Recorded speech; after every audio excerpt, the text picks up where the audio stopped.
ഞാൻ പറഞ്ഞ നിങ്ങൾ എല്ലാവരും അവിടെ പാർട്ടികളെടുത്തും പത്രക്കാരെടുത്തും പറയാമെന്നല്ല. ആരെങ്കിലും ഒരാൾ പറഞ്ഞ രാജന്റെ അമ്മയ്ക്ക് 10 രൂപ കൊടുക്കിയെന്ന്, 10 രൂപ കായ് അല്ല 5 രൂപ കായ് കൊടുക്കിയെന്ന്, വെള്ളം കൊടുക്കുന്ന ആരെങ്കിലും പറഞ്ഞോ? ഇല്ലല്ല. അതിന്റെ കൂടുതലൊന്നും ഇനി പറയണ്ട എന്നങ്ങ് പറഞ്ഞു. പിണറായി സർക്കാരാണെങ്കിൽ രാഹുലിന് ജോലി കൊടുത്ത് സത്യം അത് കിട്ടിയത് കണ്ടാണ് എന്റെ പിള്ള പിടിച്ചു പോണത്. പിന്നെ രാഹുല് എനിക്കൊരു പൈസയും തരൂല്ല, അത് സത്യമായ കാര്യമാണ്. പക്ഷെ രഞ്ജിത്ത് അവിടെ ചെന്ന് പലിശ എടുത്തോണ്ട് വരുമ്പോ എനിക്ക് 500 രൂപ എല്ലാ മാസവും തരൂല്ല. എന്നാലും വല്ലപ്പോഴൊരിക്കലും എനിക്ക് രഞ്ജിത്ത് എനിക്ക് പൈസ തരും. നമസ്കാരം. 2020 ഡിസംബർ 22 ഉണ്ടായിരുന്ന ഒരു മരണം, അതായത് നെയ്യാറ്റിൻകരയിലെ അമ്പിളി രാജ ദമ്പതികളുടെ മരണം. ആ ഒരു സംഭവത്തിന് ശേഷം അവരുടെ മകൻ ഉണ്ടാക്കിയ ചില ആരോപണങ്ങൾ അല്ലെങ്കിൽ പരാതികൾ, അതുമായി ബന്ധപ്പെട്ട് കഴിഞ്ഞ ദിവസം അരങ്ങേറിയിട്ടുള്ള ചില സംഭവങ്ങൾ, സ്വന്തം അമ്മയുടെയും അച്ഛന്റെയും കല്ലറ കുത്തിത്തുറക്കുന്ന ഒരു സംഭവം അടക്കമാണ് കഴിഞ്ഞ ദിവസം കണ്ടത്. അപ്പോൾ രഞ്ജിത്ത് ഇത്തരമൊരു പ്രശ്നം ഉണ്ടാക്കാനുള്ള കാരണങ്ങൾ എന്തായിരുന്നു എന്നതൊക്കെ കുറിച്ചുള്ള കാര്യങ്ങളാണ് ഇപ്പോൾ മലയാളി വാർത്തയോട് രഞ്ജിത്തിന്റെ അച്ഛമ്മ തന്നെ പറയുന്നത്.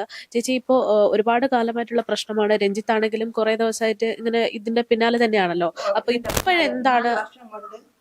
4 വർഷം കൊണ്ട് ഇതിന്റെ പിന്നാലെയാണ്. ഈ പിന്നാലെ പോണത് ഷീല വക്കീല് ആണ് ഈ കേസ് ഏറ്റെടുത്തത്. അപ്പൊ ഇവർക്ക് അങ്ങോട്ട് അറിയില്ലേ കേട്ടാ. പിന്നെ ഷീല വക്കീലാണ് കേസ് ഏറ്റെടുത്ത്. ആ സമയത്തൊക്കെ ഇവിടെ വന്നപ്പോഴേ ഇത് രാജനൊക്കെ ഇങ്ങനെ മരിച്ച സമയത്തൊക്കെ ഇവിടെ വന്നിരുന്നു. ആ സമയത്ത് ഇങ്ങനെ പറയണത് ഞാൻ എന്റെ ചെവി കൊണ്ട് കേട്ടെന്ന്, ഈ ഭവന ഇനി നിങ്ങൾക്ക് തന്നെ വേറെ ആക്കും ഇത് പോകൂല്ല, ആ പെണ്ണും പിള്ള ജയിക്കാനൊന്നും പോണില്ല, അവർക്ക് 4 സെന്റ് സ്ഥലമേ കിട്ടുള്ള, ഇത് കോളനിയാണ്, കോളനിക്ക് ആർക്കായാലും 4 സെന്റ് സ്ഥലമേ കിട്ടൂ, അതിന്റെ അപ്പുറം കിട്ടൂല്ല എന്നൊക്കെ പറഞ്ഞു. ഇങ്ങനെ പറഞ്ഞ് ആണ് അന്നത്തെ കേസ്. അപ്പൊ രഞ്ജിത്ത് രാജ് ഈ ഷീല വക്കീലിനെയും കണ്ടു. പിന്നെ എറണാകുളത്ത് യാതൊരു വക്കീൽ, എനിക്ക് പേരൊന്നും എനിക്കറിയില്ല, ഞാൻ സ്കൂളിലൊന്നും പഠിച്ചിട്ടുമില്ല, അതുകൊണ്ട് എനിക്കറിയില്ല. അപ്പൊ ഇങ്ങനെ കൊടുത്തു. അപ്പൊ ഇപ്പൊ ഷീല വക്കീൽ, ഇപ്പൊ ഈ പ്രശ്നം വരാൻ കാരണം ഈ ഷീല വക്കീല് പറഞ്ഞെന്ന് 7 ലക്ഷം രൂപ കൊടുക്കുകയാണെങ്കിൽ കേസ് ഇപ്പൊ അവള് വിജയിച്ചിരിക്കുകയാണ്, 7 ലക്ഷം രൂപ കൊടുക്കുകയാണെങ്കിൽ ഈ കേസ് വസന്തരയിലെന്ന് ഒത്തീർപ്പിലാക്കി കൊടുക്കാം. അപ്പോ രഞ്ജിത്ത് പറഞ്ഞെന്ന്, രഞ്ജിത്ത് ഒന്നും മിണ്ടിയില്ല, കൊടുക്കാമെന്ന് പറഞ്ഞെന്ന് എന്ന് രഞ്ജിത്ത് എന്റെ കൂടെ പറഞ്ഞ കാര്യമാണ് ഈ പറയണത്. രഞ്ജിത്ത് കൊടുക്കാമെന്ന് പറഞ്ഞിട്ട് രഞ്ജിത്ത് ഇങ്ങനെ പോന്ന്. പിന്നീട് രഞ്ജിത്തിനെ നിരന്തരം ഫോൺ വിളിച്ചോണ്ടിരുന്നു, രഞ്ജിത്ത് ഫോൺ എടുത്തില്ലെന്ന് എന്ന് രഞ്ജിത്ത് എന്റെ അടുത്ത് പറഞ്ഞ കാര്യമാണ് ഈ പറയണത്. നിരന്തരം വിളിച്ചോണ്ടിരുന്നു, പിന്നെ അവൻ ഫോൺ എടുത്തില്ല. പിന്നെ ഇടയ്ക്കെപ്പോഴോ എടുത്തപ്പോഴും പറഞ്ഞ കാര്യം എന്തായി എന്ന് ഉടനെ അവൻ അങ്ങ് കട്ടാക്കി വെച്ച്. അത് തൊട്ട് പിന്നെ ഇവനൊരു പ്രശ്നം തന്നെ കേട്ടാ. അത് തൊട്ട് പിന്നെ ഇവൻ എപ്പോഴും, പിന്നെ ഇവന് രാത്രി ഉറക്കമില്ല, പിന്നെ ഇവൻ പിന്നെ ഭക്ഷണം കഴിക്കണത് ബുദ്ധിമുട്ട്, ഇവൻ എന്തോ ചിന്തിച്ച് അപ്പൊ ഇത്രമാത്രം കഷ്ടപ്പെട്ടിട്ടും അവന് വിജയമില്ലല്ലോ എന്നുള്ള ഒരു ഉള്ളില്. പിണറായി സർക്കാരാണെങ്കിൽ രാഹുലിന് ജോലി കൊടുത്ത് സത്യം അത് കിട്ടിയത് കണ്ടാണ് എന്റെ പിള്ള പിടിച്ചു പോണത്. പിന്നെ രാഹുല് എനിക്കൊരു പൈസയും തരൂല്ല, അത് സത്യമായ കാര്യമാണ്. പക്ഷെ രഞ്ജിത്ത് അവിടെ ചെന്ന് പലിശ എടുത്തോണ്ട് വരുമ്പോ എനിക്ക് 500 രൂപ എല്ലാ മാസവും തരൂല്ല. എന്നാലും വല്ലപ്പോഴൊരിക്കലും എനിക്ക് രഞ്ജിത്ത് എനിക്ക് പൈസ തരും. അവനാണ് ചെന്ന് പലിശയ്ക്ക് പോണത്. ആര്? രഞ്ജിത്ത്. രാഹുല് പോകൂല്ല, രാഹുലിന് ഇവിടെ നിന്ന് പോകാൻ സമയവും ഇല്ല. അപ്പൊ രാഹുല് ആ കിട്ടുന്ന പൈസ കൊണ്ടാണ് സർക്കാർ നല്ല ഒരു കാര്യമാണ് ചെയ്തത്. ഇപ്പൊ രഞ്ജിത്ത് സർക്കാരിനെയൊക്കെ കുത്തിയാണ് പറഞ്ഞത്. അവരെന്ത് ചെയ്ത്, അവര് ഇങ്ങനെയാണ് അങ്ങനെയാണ് ഇങ്ങനെയുള്ള ഒരു സംസാരമാണ്. പക്ഷെ പിണറായി സർക്കാരാണ് യഥാർത്ഥം പറഞ്ഞ രാഹുലിന് ജോലി കൊടുത്തതും 10 ലക്ഷം രൂപ അവിടെ ഇട്ട്, ലൈഫ് പദ്ധതിക്ക് 10 രൂപ ഇട്ട്. ലൈഫ് പദ്ധതി എന്ന് പറയുമ്പോൾ വീട് വയ്ക്കാൻ. ആ പൈസ നമുക്ക് പഞ്ചായത്തിലൊന്നും അവര് തന്നില്ല, പഞ്ചായത്തിലിരിക്കണവര് തന്നില്ല. രഞ്ജിത്ത് ചെന്ന് ചോദിച്ച്, പിന്നെ ഇവിടെ ഇത്തിരി കറണ്ട് എടുക്കാൻ വേണ്ടിയിട്ട് ചെന്ന് കാല് പിടിച്ച് ചോദിച്ച്, ഈ പഞ്ചായത്തിരിക്കണവര് ഇതൊന്നും തരികയില്ല.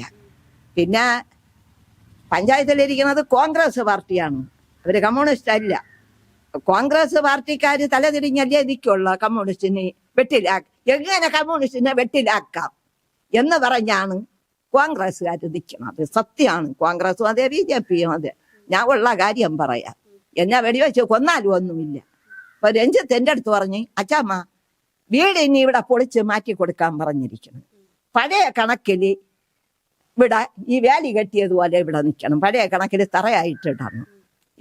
ഈ വീട് പൊളിച്ച് മാറ്റി കൊടുക്കാനാണ് പറഞ്ഞിരിക്കുന്നത്. ഇനി നിങ്ങൾക്ക് ഇവിടെ എന്തൊരു കാര്യം? നിങ്ങൾ ഇറങ്ങിപ്പോയി. അപ്പൊ ഞാൻ പറഞ്ഞു, ഞാൻ പോണില്ല. എന്നെങ്കിലും അവർ ഇറക്കാൻ വരണമെങ്കിൽ വരട്ട്. അപ്പോഴും എന്നെ തൂക്കി കൊല്ലണമെങ്കിൽ കൊല്ലട്ട്, ഇല്ലെങ്കിൽ രാജന്റെ ഒപ്പം കൊല്ലട്ട്. രാജൻ ചത്തല്ല ഈ പേരും പറഞ്ഞ് എന്നെയും കൊല്ലണവര്, 2 പിള്ളേരെയും കൊല്ലണവര് കൊന്നിട്ട് അങ്ങ് പോട്ട്. ഇതേ ഉള്ള. ഇവിടെ നിന്ന് ഇപ്പൊ ഇറങ്ങിക്കൊടുക്കാൻ ഇനി പോണില്ല. 4 സെന്റ് സ്ഥലം ഇല്ലാത്ത പാവങ്ങൾക്ക് പണ്ട് 40-42 വർഷമായി ഈ കോളനി കിട്ടിയിട്ട്. എനിക്കൊരു കോളനി എന്റെ ഭർത്താവിന് ഇവിടെ കിട്ടിയതാണ്. അതങ്ങ് മുകളിലാണ്. അതിപ്പോ എന്റെ മോക്കാണ് എഴുതി വച്ചേക്കുന്നത്. അവർക്ക് കല്യാണത്തിനൊന്നും കൊടുത്തില്ല. അത് കണ്ട് എന്റെ മോക്കാണ്, എന്റെ കാലശേഷം അവക്കാണ് എഴുതി വെച്ചത്. അപ്പൊ ഇപ്പൊ ഇതൊക്കെ ഇങ്ങനെയൊക്കെ ആയി സങ്കടമെല്ലാം പറഞ്ഞപ്പോഴമ്മ, നിങ്ങളൊരു കാര്യം ചെയ്യും, ഇനി രാഹുലിനൊന്നും കയറി കിടക്കാൻ ഇടമില്ല. രഞ്ജിത്ത് പോയെടുത്ത് അങ്ങെടുത്തോട്ട്. രാഹുലിന് ഞാൻ കൊടുക്കാമെന്ന് തീരുമാനിച്ച്. നമ്മൾ ഒറ്റത്തന്നെ ഇല്ല എണ്ണ, എനിക്ക് ഞാൻ നിനക്ക് എഴുതിയത് തന്നെ. ഇല്ല, നിങ്ങൾ കൊടുക്കണമെങ്കിൽ കൊടുക്കുകയും ഞാൻ തിരിച്ചെഴുതി തരാം എന്നിങ്ങനെ അവള് പറഞ്ഞു വെച്ചൊക്കെയാണ്. പിന്നെ ഇനി എന്തൊക്കെയാണെന്ന് അറിഞ്ഞുകൂടാ. സത്യം. ഈ വീട് ഇപ്പം അവരുടെ പേരിലേക്ക് ആയി എന്നാണ് പറഞ്ഞത്? ഇല്ല. പോലീസ് സ്റ്റേഷനിലെന്ന് രാഹുലിനെ വിളിച്ചെന്ന്, രാഹുലേ മോനെ, ഈ അവിടെ നിങ്ങൾക്ക് വല്ലതും കൊണ്ടുവന്ന് പതിച്ച ഇറങ്ങി കൊടുക്കണമെന്ന് പറഞ്ഞ് നിങ്ങൾക്ക് കോടതിയിലന്ന് വിധിയല്ലോ വന്ന? ഇല്ല സാറേ, ഇവിടെ ഒന്നും വന്നില്ല. പിന്നെ എന്തോന്നവൻ കാണിച്ചു കൂട്ടിയത്? ഇവിടെ ഞങ്ങൾക്കും കിട്ടിയില്ല. അത് ഇവിടെ ഇനി പോകൂല എന്ന് പറഞ്ഞാൽ കുടികിടക്കണവരെ ഇറക്കുക അല്ല. ചോദിക്കട്ടെ, കുടികിടക്കണവരെ ഏത് പാർട്ടിക്കാരായാലും കുടികിടക്കണവരെ ഇറക്കി വിടൂല. 4 സെന്റിൽ 3 സെന്റിൽ, ഇത് 3 സെന്റാണ് പളന്നപ്പടി. അളക്കെ ആള് വന്ന്, പക്ഷെ പട്ടയമില്ല. അത് സത്യമായ കാര്യം. പട്ടയമില്ല. പട്ടയത്തിന് ഞാൻ കൊണ്ടുവന്ന് പഞ്ചായത്തിൽ എഴുതി കൊടുത്ത്, അത് അർഹതയില്ലെന്ന് പറഞ്ഞ് എനിക്ക് പേപ്പറിഞ്ഞ് തിരിച്ചു തന്നു. രഞ്ജിത്തിന്റെ പേരും വെച്ച് രഞ്ജിത്തിന് പോവാൻ മടിയായത് കൊണ്ട് ഞാനാണ് കൊണ്ടു കൊടുത്തത്. ഇവിടെ നിന്ന് ബംഗാൾ വരെ നടക്കാൻ വല്ല വിലയുണ്ടോ? അങ്ങോട്ടും ഇങ്ങോട്ടും ഞാൻ നടന്നാണ് പോണത്. എനിക്ക് വണ്ടിക്കൂലിക്കും മറ്റും പൈസ ഇല്ല. ഞാൻ എവിടെ പോയാലും നടന്നാണ് പോണത്. സത്യം. ഞാനത് കണ്ട് ഈ സർക്കാരിനെ ഒരിക്കലും ഞാൻ കുറ്റം പറയൂല. അവര് ഞങ്ങൾക്ക് ചെയ്തത് നല്ല കാര്യം തന്നെ ചെയ്ത്. നമ്മളെ ഇല്ലായ്മയിൽ അന്ന് 10 ലക്ഷം രൂപ അവന് ഇട്ട് കൊടുത്ത്. നമ്മളെ ഇല്ലായ്മയിൽ ആ 10 ലക്ഷം വേണ്ടെന്ന് പറഞ്ഞിട്ടല്ലേ കഴിഞ്ഞ ദിവസം രഞ്ജിത്ത് ഇത്തരം പ്രശ്നമൊക്കെ ഉണ്ടാക്കിയത്?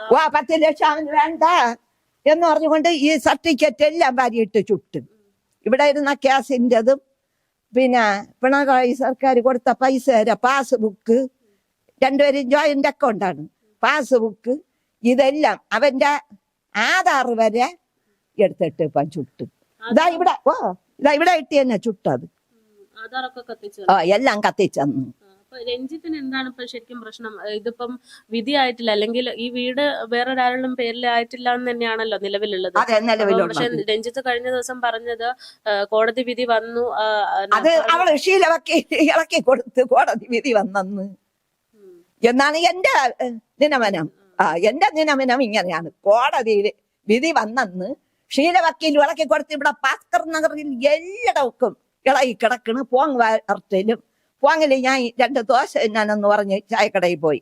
അവിടെ ചെന്നപ്പോഴവിടെ ഉള്ളവർ എൻ്റെ അടുത്ത് പറയണു, അത് കൊണ്ടാക്കിയ വിധിയായല്ല. കൊണ്ടെന്നാണ് പറയണത് എല്ലാവരും. അത് കൊണ്ടാക്കിയ വിധിയായല്ല. ഭാസ്കർ നഗറിൽ ചെല്ലുമ്പോഴേ കൊണ്ടാക്കിയ വിധിയായല്ല. പിന്നെ നിങ്ങളെങ്ങനെ ഇവിടെ കിടക്കണു? ഞാൻ പറയാ, നമ്മളാരും ഒന്നും അറിഞ്ഞില്ലേ എന്ന് പറഞ്ഞു.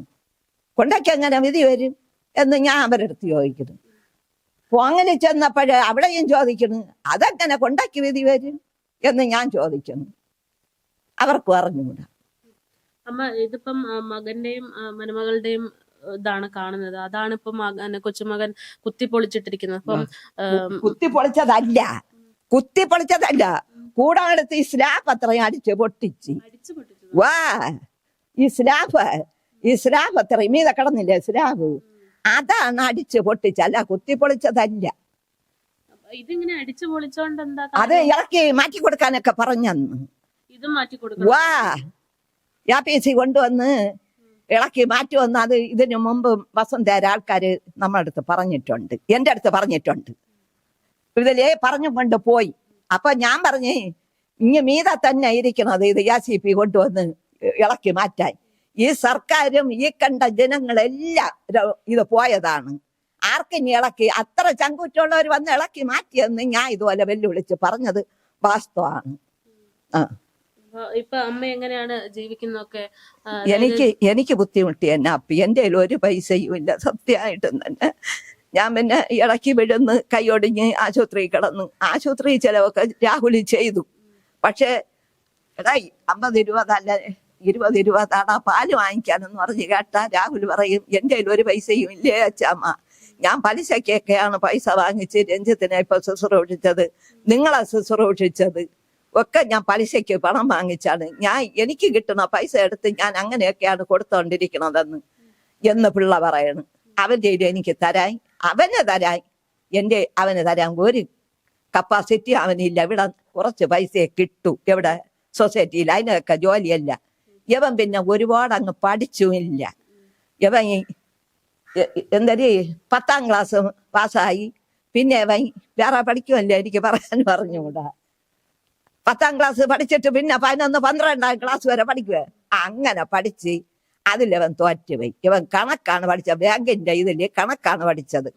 പക്ഷെ അത് അവൻ തോറ്റുപോയി. ഒരിക്കൽ കൂടെ ചെന്ന് എഴുതെന്ന് പറഞ്ഞിട്ട് രാജൻ പറഞ്ഞിട്ട് പിന്നെ അവൻ പോകില്ല. അങ്ങനെയാണ് രാജൻ കൊണ്ടുവന്ന് ഒരു വർക്ക്ഷോപ്പിലാക്കിയത് ഒരു നായരുടെ. അവിടെ ഇവനാണെങ്കിൽ മര്യാദയ്ക്ക് അടങ്ങി ഒതുങ്ങി പോണവനാണ്. ആര്? രാഹുലി. രഞ്ജിത്ത് അങ്ങനെയല്ല. രഞ്ജിത്തിന്റെ സ്വഭാവം വേറൊരു രീതിയാണ്. ഉള്ളാര്യം ജനിച്ച കാലം തൊട്ടേ അങ്ങനെ തന്നെ. ഒരു മനസാക്ഷി എന്നുള്ളതൊന്നില്ല. എന്നാ തോന്നി അങ്ങ് തന്ന അത് തന്നതും തന്നെ. പിന്നെ രാഹുലിന്റെ അടുത്ത് എനിക്ക് വയറ് വശന്ന് വയ്യ 2 പൊറോട്ട വാങ്ങിച്ചോണ്ട് പാടാ എന്ന് പറഞ്ഞാൽ രാഹുൽ പറയും എന്റെ കയ്യിൽ പൈസ ഇല്ല, പൈസ ഇടയ്ക്ക് വാങ്ങിച്ചോണ്ട് തരാം, ഞാൻ എവിടെ നിന്ന് എടുത്ത് കൊടുക്കാൻ. അതേസമയം രഞ്ജിത്തിന്റെ അടുത്ത് ഞാൻ പറയും എടാ രഞ്ജിത്ത് 2 പൊറോട്ട വാങ്ങിച്ചോണ്ട് പാടാ, 2 മതിയാ വാ. അവൻ വാങ്ങിക്കൊണ്ടുവരും. സത്യമാണ്. അവൻ ഇറച്ചിയും പൊറോട്ടയും ഒക്കെ വാങ്ങിക്കൊണ്ടുവന്ന് എനിക്ക് രഞ്ജിത്ത് തന്നിട്ടുണ്ട്. രാഹുലിന്റെ അടുത്ത് പറഞ്ഞാൽ രാഹുൽ കൊണ്ട് തരൂല്ല. സത്യം. അമ്മ ജോലിക്ക് എന്തെങ്കിലും പോകുന്നുണ്ടോ? ഇപ്പൊ എനിക്ക് പോകാൻ പറ്റണില്ല. കാരണം തൊഴിലുറപ്പിന്റെ എന്റെ പേര് എഴുതണില്ല. അവർക്ക് പ്രായം ചെന്നത് കണ്ടായിരിക്കും. അത് മാത്രമല്ല എന്നെ കൊണ്ടിനി പണ്ടത്തെ പോലെ പുക്കറ്റ് വെട്ടാൻ പറ്റുമോ? അപ്പൊ കൂടിയ കൂട്ടത്തിൽ നിന്ന് ചെയ്യാനല്ലേ പറ്റൂ. അത് അവരെ ഇരയ്ക്ക് പിടിക്കൂല. വേറൊരു ജോലിക്കും പോണില്ല. വേറെ എനിക്കൊരു ജോലി അറിഞ്ഞു കൂടാ. പപ്പടം വിൽക്കാൻ പോകും. ഇപ്പൊ പപ്പടവും ആക്കും വേണ്ട. പപ്പടം ഒന്നും ചെലവില്ല. ഉള്ള കാര്യം 1 കിലോ 2 കിലോ പപ്പടം കൊണ്ടുപോയി എത്ര പൈസ കിട്ടും? കിട്ടിയാൽ തന്നെ 50 അല്ലെങ്കിൽ 100 രൂപ കിട്ടും. 100 രൂപ എത്ര ദിവസത്തേക്ക് വരും? 2 ആഴ്ചക്കൊരിക്കലാണ് ഈ പപ്പടം കൊണ്ട് പോണത്. അങ്ങനെ കൊണ്ടുപോയാലേ അവര് ഓരോ കവർ എടുക്കൂ. 1, 2 കവർ വാങ്ങിക്കും. അതിന്റെ അപ്പുറം അവര് വാങ്ങിക്കൂല. അപ്പൊ അങ്ങനെ ചിലടത്ത് അതും വേണ്ട എന്ന് പറയും. വാങ്ങിച്ചുകൊണ്ടിരിക്കുന്ന ആളുകൾ തന്നെ വേണ്ട എന്ന് പറയണവരും ഉണ്ട്. അതെനിക്കറിയില്ല. അപ്പൊ ഈ പപ്പടം ഈ 2 കിലോ പപ്പടം കൊണ്ട് മൈൽ ദൂരം വിറ്റ് തീർത്തിട്ടേ വരാനൊക്കൂ. ഞാൻ തിരിച്ചു കൊണ്ടുവരൂല്ല. 1 കിലോ കൊണ്ടുപോയാലും 2 കിലോ കൊണ്ടുപോയാലും തിരിച്ചു കൊണ്ടുവരൂല്ല. അത് എവിടെയെങ്കിലും കൊണ്ടുവന്ന് പിന്നെ ചാടവലയ്ക്കെങ്കിലും എറിഞ്ഞിട്ട് പോരാനേ നോക്കൂ. എനിക്ക് തിരിച്ച് കെട്ടിയെടുക്കണതും പിന്നെ പിറ്റേ ദിവസം വിൽക്കണതും എനിക്ക് ഇഷ്ടമില്ല. അത് എനിക്ക് മനസ്സിന് പിടിക്കൂല. ഉള്ള കാര്യം എനിക്ക് നല്ല ഫ്രഷ് ആയിട്ടിരിക്കണം. ഇന്ന് തീക്കണ പപ്പടം ഇന്ന് എടുക്കും. അവിടെ സ്റ്റോക്ക് ഇരിക്കണം എടുക്കുകയെന്ന് പറഞ്ഞാൽ പറയും എനിക്ക് വേണ്ട, ഇപ്പം നിങ്ങൾ തീക്കണ പപ്പടം നിങ്ങൾക്ക് തരാൻ പറ്റുമോ? എങ്കിൽ തരി. അത് എടുത്താണ് ഞാൻ കൊണ്ടുപോണതുള്ള. അത് കണ്ട് പിന്നെ അവര് നല്ല ഫ്രഷ് ആയിട്ടിരിക്കുന്നത് കണ്ട് വാങ്ങുകയും ചെയ്യും. പക്ഷെ വാങ്ങിക്കുന്നത് ഇങ്ങനെയുമാണ്. ഇപ്പൊ 2 ദിവസം കൊണ്ട് ഞാൻ ഒറ്റയ്ക്ക്. അല്ലെങ്കിൽ രഞ്ജിത്തുണ്ടായിരുന്നു. രഞ്ജിത്ത് എവിടെ നടുവിട്ടൊക്കെ പോയി. പിന്നെ പോലീസ് ഇപ്പം കണ്ടുപിടിച്ച് ഇപ്പം ഇന്നലെ ഉളമ്പറ ആശുപത്രിയിൽ കൊണ്ടുപോയി മാനസികം എന്ന് പറഞ്ഞ് അവിടെ കൊണ്ടുവന്നിട്ട് എടുത്തില്ലെന്നാണ് രാഹുൽ പറഞ്ഞത്. അവർക്ക് കേസ് വരുമെന്ന്, അവർക്ക് കേസാകുമെന്ന്. ഇപ്പം എവിടെ കൗൺസിലിംഗിൽ എവിടെ കൊണ്ടാക്കി പോലും രാഹുലി. അമ്മ ഈ സംഭവങ്ങളൊക്കെ നടന്ന സമയത്ത്, അതായത് കുറച്ച് വർഷങ്ങൾക്ക് മുമ്പ്, ആ സമയത്ത് ഇപ്പൊ ബോബി ചെമ്മണ്ണൂരും ഒക്കെ സഹായിക്കുന്നു എന്നൊക്കെ പറഞ്ഞിട്ടുള്ള വാർത്ത. ബോബി ചെമ്മണ്ണ് വന്നു, രാഹുലാണ് വിളിച്ച് വരുത്തിയത്. പക്ഷെ രാഹുല് വിളിച്ചു വരുത്തിയപ്പോ ഇവിടെ വന്ന് അങ്ങേര് അന്വേഷിക്കണ്ടേ എന്താണ് വസന്ത ഇങ്ങനെ വരാൻ കാരണമെന്നുള്ളത് ഒന്ന് അന്വേഷിക്കൂല്ലേ? അവരൊക്കെ വിദ്യാഭ്യാസമുള്ള ആളുകളാണല്ല, എന്നെ പോലെ പൊട്ടിയ ഇല്ലല്ല, അവര് വിദ്യാഭ്യാസമുള്ളവര്. ഈ വിളിച്ച് വരുത്തിയവന്റെ അടുത്ത് വന്ന് ആ വീട്ടുകാരടുത്ത് ചോദിക്കണ്ടേ പിള്ളേ എന്തരാണ് സംഭവം? അപ്പൊ നമ്മൾ ഉള്ള കാര്യം അങ്ങ് പറയും. നമുക്ക് കള്ളമോ കവിടമോ ഇല്ല. എന്റെ കാര്യം അതാണ്. എനിക്ക് സത്യത്തിൽ പോകണം, സത്യത്തിൽ വരണം. എന്റെ അടുത്ത് ആരും കള്ളം പറയണ ഇഷ്ടമില്ല, എനിക്ക് അങ്ങോട്ട് കള്ളം പറയണത് ഇഷ്ടമില്ല. ആരെന്ത് സാധനം വാങ്ങാൻ തന്നാലും ആ പൈസക്ക് തന്നെ കൂട്ടി വാങ്ങിച്ചോണ്ട് കൊടുക്ക എന്ന് പറഞ്ഞ് കയ്യിലൊന്നിട്ട് വാങ്ങിച്ചോണ്ട് കൊടുക്കാൻ എനിക്കില്ല. ഈ വാങ്ങിക്കുന്നിടത്ത് അയ്യോ ഒരു പാവപ്പെട്ടവരാണെന്ന് പറഞ്ഞൊക്കെ നാക്കുകൊണ്ട് പറഞ്ഞ് ഞാൻ വാങ്ങിച്ചു കൊണ്ട് കൊടുക്കേ ഉള്ളു. അങ്ങനെ എനിക്ക് കള്ളത്തന്നെ ഒന്നുമില്ല. നേരെ പോ. ഞാൻ എത്രയോ വർഷം കൊണ്ട് ഈ പപ്പടം കൊണ്ടൊക്കെ വീടുകളിൽ പോണം. പല സാധനവും അവരെ വീട്ടുമുറ്റത്തൊക്കെ കിടക്കും. കാലുകൊണ്ട് തട്ടിക്കൊണ്ട് വയ്യ, കൈ കൊണ്ട് തൊടുവില്ല. അതാണ് എന്റെ സത്യം. ഇന്നും അതെ അന്നും അതെ. ഞാൻ പൊടിയിലേ ഉള്ള കാര്യം. പക്ഷെ എന്റെ ഇപ്പം പൈസയുമില്ല, ഒന്നുമില്ല. ഇതാണ് ബോബി ചെമ്മണ്ണ് വന്നിട്ട് പിന്നെ യാതോ ഒരു കള്ള വക്കീലിനെയും കൊണ്ടൊക്കെ വന്നു. ആരെയൊക്കെ കൊണ്ടുവന്ന് ആരെന്നൊന്നും എനിക്ക് അറിഞ്ഞൂടാ. അപ്പോഴ് രഞ്ജിത്ത് പറഞ്ഞ് ഞങ്ങൾക്ക് കൊണ്ട വസന്ത തരണ്ട. കൊണ്ട വസന്ത കോൺഗ്രസ് ആണല്ലോ, കൊണ്ട വസന്ത കോൺഗ്രസ്. എനിക്ക് കൊണ്ട വസന്ത തരണ്ട, ഞങ്ങൾക്ക് സർക്കാർ തരുന്നത്, ഈ ഭൂമി സർക്കാർ തരും, അത് കണ്ട് നിങ്ങൾ നമുക്ക് തരണ്ട എന്ന് പറഞ്ഞ് കൈപ്പറ്റിയില്ല. ഇതാണ് യഥാർത്ഥം നടന്ന സംഭവം. ഒടുക്കം ബോബി ചെമ്മണ്ണ് ഞാൻ വിളിക്കാൻ പറഞ്ഞിട്ട് ബോബി ചെമ്മണ്ണിനെ വിളിച്ചിട്ടും കേട്ടുള്ള അവര് ഫോണും എടുത്തിട്ടില്ല, അവര് സംസാരിച്ചിട്ടുമില്ല. അവര് 5 നെയ്യാ പൈസ ഈ പിള്ളേർക്ക് കൊടുത്തിട്ടുമില്ല. 50,000 രൂപ കൊണ്ടയ്ക്ക് കൊടുത്തിട്ട് പോയെന്നുള്ളത് നമ്മൾ പിന്നാലെ അറിഞ്ഞ്. ആളുകൾ പറഞ്ഞ്, ആൾക്കാർ കണ്ടവര്. അവര് പിന്നെ എപ്പോഴെങ്കിലും സംസാരിക്കാനോ അങ്ങനെ എന്തെങ്കിലും ശ്രമിച്ചു? ഒരിക്കലും സംസാരമില്ല, ഒരിക്കലും സംസാരിച്ച് ഞാൻ കേട്ടിട്ടില്ല. പക്ഷെ ആ പെണ്ണും പിള്ളക്ക് കേസ് കൊടുപ്പാണ് ജോലി.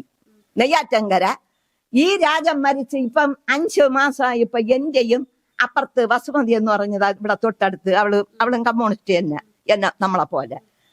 അവള് പാർട്ടിയുടെ കൂട്ടത്തൊക്കെ ഇന്നും പോയിരിക്കുകയാണ്. ഇന്നലെ പോയി, മെനങ്ങാന്ന് പോയി. അവള് കണ്ണറോള അവണാവുഴി ഇങ്ങനെയൊക്കെ.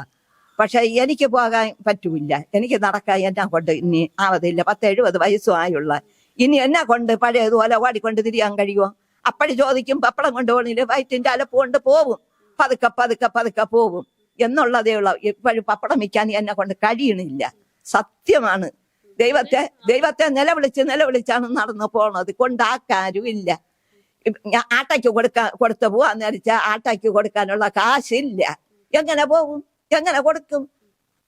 കൊടുത്തിട്ട് പിന്നെ വന്ന് പട്ടിണി കിടക്കുവോ? അരിയുണ്ട്, അരി എത്രയും ഉണ്ട്. ബാക്കിയുള്ള സാധനം വേണ്ടേ? മീന് വേണം, പലവ്യഞ്ജനം വേണം, പാല് വേണം, ഗ്യാസിന് പൈസ വേണം. ഇതിനൊന്നിനും പൈസ ഇല്ല. അപ്പൊ അവര് പരാതി കൊടുത്തെന്ന് പറഞ്ഞിട്ട്? പരാതി ആര്? എന്റെ പേരിലും എവളെ പേരിലും. വസുമതി പേര് ചീലമ്മ എന്ന് വീട്ടിൽ വിളിക്കും. എവള് ചീലമ്മയും തുളസിയും പേര് വെച്ച് കൊണ്ടുവന്ന് പരാതി കൊടുത്ത്. ഇവിടെ നെയ്യാറ്റങ്കര. അവരിവിടെ വന്നിട്ട് ചോദിച്ച് പരാതി അവളെ അതും ഇതും പറയണം, ചീത്ത എന്തരൊക്കെ പറയണമെന്ന് പറഞ്ഞാണ് പരാതി. ഇവിടെ വന്ന് അപ്പോഴ് വസുമതി അന്ന് അങ്ങ് മുകളിലത്തെ വീട്ടില് TV കണ്ടുകൊണ്ടിരുന്നു. അപ്പൊ ഇവിടെ ആരും അവളുടെ അടുത്ത് പറഞ്ഞതാ പോലീസ് വന്നു എന്റെ അടുത്ത് എന്തരൊക്കെ ചോദിക്കണമെന്ന്. എവളവിടെ നിന്ന് എഴിച്ചു ഓടിക്കൊണ്ടിങ്ങി വന്നു. അപ്പോഴ് സാറേ, വസുമതി പറഞ്ഞു, സാറേ ഇവക്ക് പിന്നെ നിങ്ങളെ കൊണ്ട് പറ്റുമെന്നുണ്ടെങ്കിൽ ഉളംമറയ്ക്ക് കൊണ്ടിടി. ഇവക്ക് ഇത് തന്നെ. എനിക്കിപ്പോ 40 കേസ് വരെ എന്റെ പേരിലായി. ആ പാവപ്പെട്ട ആ കിളവിയെ കിടന്നേവാൻ തമ്മയ്ക്കില്ല. ഇവള് ഇങ്ങനെ തന്നെ, ഇവളെ ഒന്നും പറഞ്ഞിട്ടല്ല. എന്റെ അടുത്ത് പോലീസ് പറഞ്ഞു, നാളെ നിങ്ങള് അങ്ങ് വരണം സ്റ്റേഷനിൽ. ഞാൻ ചോദിച്ചു എന്തിന്? അത് നിങ്ങൾ അവരെ കിടക്കാൻ തമ്മയ്ക്കണില്ല. ഞാൻ എന്തോന്നാണ് കിടക്കാൻ താമസിക്കാത്തത്? 2 പേരെ കൊന്നിട്ട് നിൽക്കണം അവള്. അപ്പൊ അവക്ക് കേസില്ല, എനിക്കാ കേസ്. നിങ്ങൾ ഇതെന്താന്ന് പറയണത്? ഞാൻ അഥവാ അവളെ വല്ലതും പറയണമെങ്കിൽ തന്നെ ഞാൻ ഇനി ചാവുന്നത് വരെ അവളെ പറയും. എനിക്കുള്ള 2 പേരാണ് നഷ്ടപ്പെട്ടത്. അവക്കാരെങ്കിലും നഷ്ടപ്പെട്ട ഇന്ന് എന്റെ പിള്ള ഉണ്ടായിരുന്നെങ്കിൽ എനിക്കിന്ന് ചെല്ല ചോറ്. സത്യം. ആരടുത്തെങ്കിലും ചെന്ന് തെട്ടിയെങ്കിലും എനിക്ക് കൊണ്ടുവന്ന് തരും. മക്കളെ, എനിക്ക് തിന്നാൻ ഇന്ന സാധനം കൊതിയെന്ന് ഇത്രയും പറഞ്ഞാൽ മതി. അതാ എനിക്ക് മാത്രമല്ല, വീട്ടിലുള്ള എല്ലാവർക്കും കണക്കാക്കി തന്നെ വാങ്ങിക്കൊണ്ടുവരും. സത്യമായിട്ടും തന്നെ ഇതാ കിടക്കണ്, മൺമറഞ്ഞതാ പോയി. പക്ഷെ ഇതൊക്കെ വിചാരിച്ച് രാത്രി എനിക്ക് ഉറക്കമില്ല. അവൻ ചെയ്ത പ്രവൃത്തികള്, ആരെന്റെ പിള്ള ചെയ്ത പ്രവൃത്തി. ചാവ അങ്ങ് മെഡിക്കലില് കിടക്കണ്, എന്റെ 2 കൈനയും പിടിച്ചവ ഉമ്മ വച്ച്. സത്യമായിട്ട് പിന്നെ ഞാൻ കരയൂല്ല. എന്താന്ന് വെച്ചാ എന്റെ ഭർത്താവ് പറഞ്ഞിട്ടുണ്ട്, മരിച്ചു കഴിഞ്ഞാൽ കരയരുതെന്ന്. കരയാൻ പാടില്ല, ആത്മാവ് പോവൂല്ല, ചുറ്റിപ്പറ്റിക്കും. അത് കണ്ട് കരയരുതേ എന്ന് പറഞ്ഞിട്ടുണ്ട്. അത് കണ്ടാണ് ഞാൻ കിടന്ന് നിലവിളിക്കാത്തത്. സത്യമാണ്. ഞാൻ ഒരു പെറ്റവളെ നൊന്ത് എന്റെ ഹൃദയത്തിൽ തീയില്ലാതെ ഇരിക്കുമോ പിള്ള? എന്റെ ഹൃദയം തീ കത്തിക്കൊണ്ട് തന്നെ ഇരിക്കും. തീ കത്താതെ ഇരിക്കുമോ? ഇല്ല, ഒരിക്കലും ഇല്ല. തീ കത്തിക്കൊണ്ട് തന്നെ ഇരിക്കും. ഞാൻ പറഞ്ഞു, എവളെ ഞാൻ ചാവുന്നവരെ പറയും.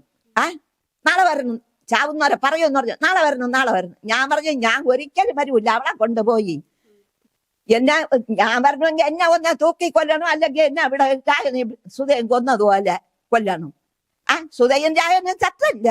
അതേപോലെ 2 പേരെയും സുധ എന്ന് പറയണത് ഞാൻ വീട്ടിൽ വിളിക്കണം, അമ്പിളി എന്നാണ് പേര്. 2 പേരെ കൊന്നല്ല, അതുപോലെ എന്നെ കൊന്നിട്ട് അങ്ങ് പോയി. ഞാൻ വരൂല്ല.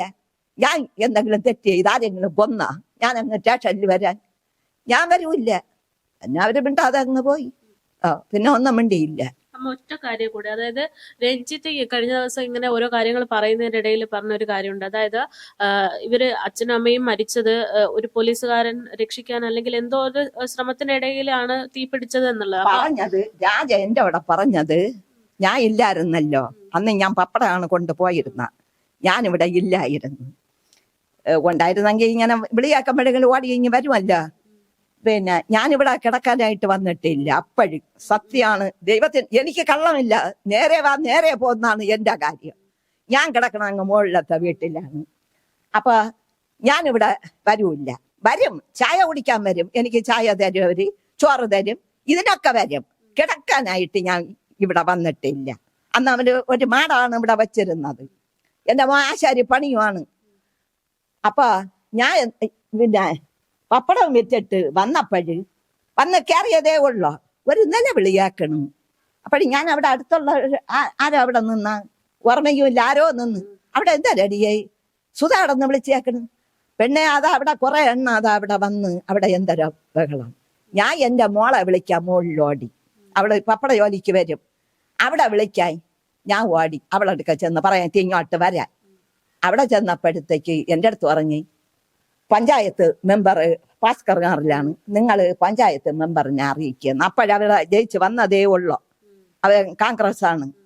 എൻ്റെ അടുത്ത് പറഞ്ഞ പഞ്ചായത്ത് മെമ്പറിനെ അറിയിക്കാൻ പപ്പട കമ്പനിയിലുള്ളവർ പറഞ്ഞ്.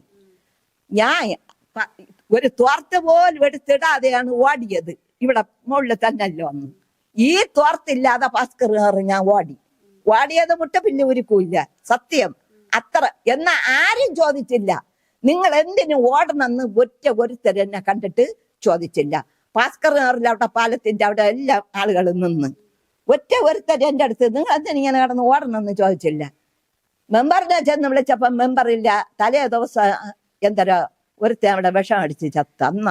എന്നാ വിഷം അടിച്ച് ചത്ത് അവിടെ മെഡിക്കൽ കോളേജിൽ അയാൾ പോയേക്കണമെന്ന്. അയാൾ വന്നില്ല, ആരും ഇല്ല. ഞാൻ ചെന്ന് പറഞ്ഞിട്ടാ ഓടിയല്ല. എന്റെ മോൾ ഇവിടെ ഓടിക്കൊണ്ട് വന്നപ്പോഴത്തേക്ക് മോളിന്റെ ഇടയ്ക്ക് ഇവിടെ തീ വെച്ചതൊക്കെ കണ്ട് അങ്ങനെ അവള് പിന്നെ ഓടിക്കൊണ്ട് ഇവിടെ വന്നപ്പോഴത്തേക്ക് ഇവര് എല്ലാം കൊണ്ടുപോയി. പിന്നെ അവള് ഇവിടെ കിടന്ന് തോറ്റമ്പാടിയെന്ന് പറഞ്ഞേ.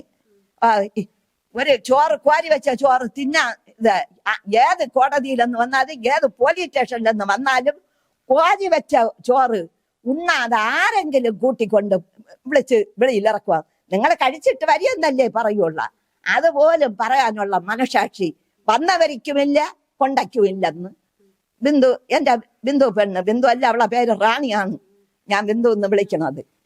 അവള് ഇതേപോലെ പറഞ്ഞ് എൻ്റെ അടുത്ത് അമ്മ എന്നതാണെന്ന് പറഞ്ഞ് അവൾ ഇവിടെ തോറ്റം പാടിക്കൊണ്ടിരിക്കുന്നത് കേട്ട സത്യം. ഞാൻ വന്നപ്പോഴേ ഞാൻ ഇവിടെ വന്നപ്പോ ബന്ധു ഇങ്ങ് വന്നല്ല, ഇവരെല്ലാം കൊണ്ടങ്ങ് വെയ്യരുന്നു. ഒടുവിൽ എനിക്ക് പെട്ടെന്ന് ഒരു ഊഹം വന്ന്, കൊടങ്ങാവിളയിൽ ഒരു സംഭവം നടന്നല്ല, കൊടങ്ങാവിളയിൽ ഒരു സംഭവം നടന്നെന്ന് ഒരു പോലീസുകാരനെ SI എന്തര ഒരുത്തനെ കൊന്നത് റോഡില്. പിന്നെ ഓർക്കുന്നില്ല, ഇവിടെ കൊടങ്ങാവിളയില്. അപ്പൊ അയാളെ കൊണ്ട് ഉലകം ചുറ്റി, അല്ലെങ്കിൽ രക്ഷപ്പെടുവാരുതെന്നാണ് പറഞ്ഞത്. എവിടെയൊക്കെ കൊണ്ട് കറങ്ങി. ആ ഒരു ഓർമ്മ വന്നിട്ട് ഞാൻ എന്ത് ചെയ്ത്, നെല്ലുമൂട്ടില് രാജന്റെ ഒരു ബന്ധു തന്നെ ഒരു കൂട്ടുകാരൻ പയ്യുണ്ട്, കൂട്ടുകാരനല്ല രാജനെക്കാളും പ്രായവും ഉണ്ട്, ഷിബു എന്നാണ് പേര്. അയാളെ വിളിച്ച്, അയാളെ നമ്പർ എൻ്റെ കയ്യിലുണ്ട്, ആ പയ്യന്റെ നമ്പർ എൻ്റെ കയ്യിലുണ്ട്. ഞാൻ വിളിച്ച്, എടാ ഷിബു, വേറെടാ രാജൻ ഇതാ ഇവിടെ കൊണ്ട പോലീസ് ആരൊക്കെ വന്ന് തീ വച്ച് ഇങ്ങനെ പിന്നെ ആശുപത്രി നെയ്യാറ്റങ്കര കൊണ്ടുപോയി എന്നൊക്കെ ഇതാ എൻ്റെ മോള് പറയുന്നടേ, ഒന്ന് ഇത്തിരി അന്വേഷിച്ചു നോക്കടേ, അന്ന് കൊടങ്ങാവിളയിൽ സംഭവിച്ചല്ല കൊണ്ട് നടക്കാതെ ഒന്ന് അന്വേഷിച്ചു നോക്കെന്ന് അവൻ്റെ അടുത്ത് പറഞ്ഞു. അവൻ അവിടെ നെയ്യാറ്റങ്കരയിൽ ഇപ്പൊ ഇത് കേട്ട പാതി കേൾക്കാത്ത പാതിയായിട്ട് നെയ്യാറ്റങ്കരയിൽ ചെന്നപ്പോ പറയണമെന്ന് അങ്ങ് കൊണ്ടുപോയെന്ന്, എവിടെ മെഡിക്കലില്. പിന്നെ മെഡിക്കലിൽ പോയി ഷിബു. അങ്ങനെ അവിടെ നിന്നും കൊണ്ട് ഷിബു എന്നെ വിളിക്കുകയാണ്, രാജൻ ഇവിടെ മെഡിക്കലിലുണ്ട്, നിങ്ങൾ എത്രയും പെട്ടെന്ന് നിങ്ങൾക്ക് പുരം പൈസയും മറച്ചു കൊണ്ട് വരിയെന്ന് പറഞ്ഞ് ഞാൻ ഓടിച്ചെന്ന് പപ്പട കമ്പനിയിൽ ചോദിച്ച് ചന്ദ്രൻ്റെ അടുത്ത്, ചന്ദ്രന്റെ ഭാര്യയുടെ അടുത്ത്, പെണ്ണാപ്പിയ എനിക്ക് ഉണ്ടെങ്കിൽ 5000 രൂപ താ, രാജൻ ആശുപത്രിയിൽ കൊണ്ടുപോയെന്ന്. ചുമ്മാ ചെന്ന് കയറൊക്കെ പൈസ വേണ്ടേ. അങ്ങനെ 5000 രൂപ വാങ്ങിച്ചാണ് ഞാൻ കൊണ്ടുപോണത്. ഞാൻ പിന്നെ സുധേര അനിയത്തീര മോനെയും കൂടെ കൂട്ടി. എനിക്ക് ഇതൊക്കെ ആണെങ്കിൽ ഇത്രയും പ്രായമായെങ്കിൽ ഞാൻ 4 മണി കഴിഞ്ഞു പിന്നെ ഞാൻ ഒറ്റയ്ക്ക് വഴി നടക്കൂല. സത്യമാണ്, അതെനിക്കൊരു ഭയം എന്ന് പറഞ്ഞാൽ നമ്മളാരും പൊരിക്കുമെന്നല്ല, എങ്കിലും എനിക്കൊരു ഭയം, ആരെങ്കിലും എന്തെങ്കിലും പറയുമോ എടുക്കുമോ എന്നുള്ള ഒരു ഭയമുണ്ട്. അതുകൊണ്ട് ഞാൻ ഒറ്റയ്ക്ക് വഴി നടക്കൂല. പയ്യനെയും കൂട്ടി ഞാൻ അങ്ങ് പോയി. ഒടുവിൽ ഇതെല്ലാം സംഭവിച്ചപ്പം ഇവിടെ വന്ന് ആ സന്യാസി, എനിക്ക് ഒരു സന്യാസി 5000 രൂപ ഒരു ചെക്ക് തന്നു. ഒടുവിൽ അത് എത്രയോ നാൾ വരെ ഉള്ളോ, അത് കഴിഞ്ഞാൽ അത് ചെന്നെടുത്തോളണം. ഇവിടെ തടത്തിക്കുളം, കാഞ്ഞിരംകുളം തടത്തിക്കുളം എന്ന് പറയുന്ന അടുത്ത് ഉള്ള ബാങ്കിലെന്നാണ് ആ ചെക്ക്. പിന്നെ ഒരാട്ടക്കാരൻ വന്ന്, ആട്ടക്കാരൻ പൈസ പോലും വാങ്ങിച്ചില്ല, ഒരു പൈസയും വാങ്ങിച്ചില്ല, കൊടുത്തിട്ട് വന്ന് ആ പയ്യൻ തന്നെ കയറിയൊക്കെ എഴുതി പറക്കിയെല്ലാം കൊടുത്ത് ചെക്ക് വാങ്ങിച്ച് ഇവിടെ കൊണ്ട് വീട്ടിൽ കയറിയില്ല, വരണ വഴിക്ക് തന്നെ പപ്പട വരെ കൊടുത്തിട്ട് ഇങ്ങനെ പോന്നപ്പോ ഈ 5000 രൂപയും രാഘുവിന്റെ അടുത്തും രഞ്ജത്തിന്റെ അടുത്തും ഞാൻ പറഞ്ഞ്, എടേ ഞാൻ അവിടെ നിന്നാണ് 5000 രൂപ വാങ്ങിച്ച് നിങ്ങളെ കൊണ്ട് തന്നത്, ഞാനതാ ഈ പൈസ കൊണ്ട് കൊടുക്കണേ. ഓ ഇത് തന്നെ എൻ്റെ കയ്യിൽ കിട്ടിയിട്ടുള്ള സാധനം ഇത് തന്നെ, അല്ല എനിക്കാരും 5 പൈസ തന്നിട്ടില്ല. ഇപ്പൊ ആളുകൾ പറയുന്നു എനിക്ക് കോടി കിട്ടി, കോടി കിട്ടി, കോടി കിട്ടി, നിങ്ങൾ എന്തിനു ജോലിക്ക് പോകണം? ഇതാണ് എൻ്റെ അടുത്ത ആളുകൾ ചോദിക്കണം ചോദ്യം. തൊഴിലുറപ്പിന് ചെന്നെടുത്ത് എന്നെ കരയിച്ച്, നിങ്ങൾക്ക് കോടി കിട്ടിയല്ലോ, നിങ്ങൾ എന്തിനു തൊഴിലുറപ്പിന് വരുന്നത്? അത് എടുത്ത് തിന്നോണ്ടിരുന്ന് ഓടിയോന്ന് ഒരു പോലീസുകാരൻ ചോദിച്ച്, ഇവിടെ തൊട്ടടുത്തുള്ള നായരാണ്, നീ എന്തിനു ജോലിക്ക് പോണത്? നിനക്ക് കോടികൾ കിട്ടിയല്ല, അത് എടുത്തു വെച്ച് തിന്നോണ്ടിരുന്ന് ഓടിയാൻ, ഈ വിഴുന്ന് നീ എവിടെ പോണു? ഞാൻ പറഞ്ഞ നിങ്ങൾ എല്ലാവരും അവിടെ പാത്യങ്ങളെടുത്ത് പത്രക്കാരെടുത്തും പറയാമെന്നല്ല. ആരെങ്കിലും ഒരാൾ പറഞ്ഞ രാജന്റെ അമ്മയ്ക്ക് 10 രൂപ കൊടുക്കിയെന്ന്, 10 രൂപ കായ് അല്ല 5 രൂപ കായ് കൊടുക്കിയെന്ന്, വെള്ളം കൊടുക്കിയെന്ന് ആരെങ്കിലും പറഞ്ഞോ? ഇല്ലല്ല. അതിന്റെ കൂടുതലൊന്നും ഇനി പറയണ്ട എന്നങ്ങ് പറഞ്ഞു. പിന്നെ അയാൾ ഒന്നും മിണ്ടിയില്ല, ഒരക്ഷരവും. ഇപ്പോഴും അയാൾ എൻ്റെ അടുത്ത് വലിയ കാര്യം തന്നെ, അത് വേറെ കാര്യം എന്ന് പറഞ്ഞാൽ ഞങ്ങൾ ഇവിടെ വന്നപ്പോഴവരെ പൊടിയായിരുന്നവര് കുഞ്ഞായിരുന്ന ആളുകളല്ലേ, അതുകൊണ്ട് അവരേക്കും പറയാനുള്ള സ്വാതന്ത്ര്യമുണ്ട്. ഇതാണ് കാര്യം. അതുകൊണ്ട് സർക്കാരിനെ ഒരിക്കലും ഞാൻ കുറ്റം പറയൂല. അത് സർക്കാരിന് അവന് തലയ്ക്ക് സുഖമില്ലാതെ അവൻ കിടന്ന് കൂടണം. എനിക്കും രാഹുലിനും പ്രശ്നമില്ലല്ലോ. രാഹുലിന്റെ അടുത്ത് പറഞ്ഞെന്ന്, ജോലി കളഞ്ഞിട്ട് നീ വാ എങ്കിൽ എന്റെ കൂട്ടത്ത് കയറ്റാമെന്ന്. രാഹുല് കളയൂല്ല. രാഹുൽ എങ്ങനെ കളയും? എന്റെ പിള്ള എന്റെ അടുത്ത് വെച്ച് തിന്നും. കളഞ്ഞിട്ട് വന്ന് വീട്ടിൻ്റെ അകത്തിരുന്ന നേരെ ഒരു ജോലിയെ അറിഞ്ഞുകൂടാ അവന്.